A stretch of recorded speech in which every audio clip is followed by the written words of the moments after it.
Газдите што не ги поделија така наречените корона плати на работниците нема да одговараат ниту кривично, ниту материјално. Ако тргне наопаку, може да настрадаат директорите без јавноста да дознае кои се газдите.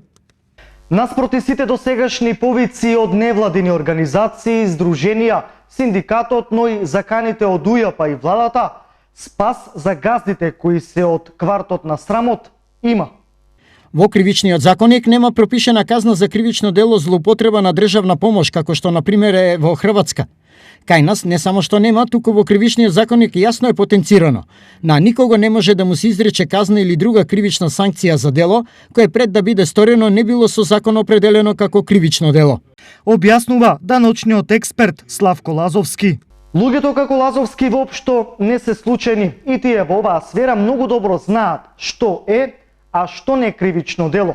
Од тука сега прашањето е дали јавноста свесно била замајувана, насочувајќи ја вината кон газдите. Газдите не одговараат ниту кривично, ниту материјално. Тие одговараат само во употреба на дивидендата. Одговорноста паѓа на директорите и управителите. Укажува Лазовски. Но без оглед на ова, приказната нема да заврши тука, тврдат од владата. Имињата на фирмите и одговорните ќе бидат предадени на општинските обвинителства, кои ќе треба да утврдат одговорност. Вели генералниот секретар Драги Рашковски. До сега во обвинителството нема стигнати кривични пријави по овој основ, а не се знае и кога ќе стигнат, зашто одговорот се бара од обвинителството за организиран криминал.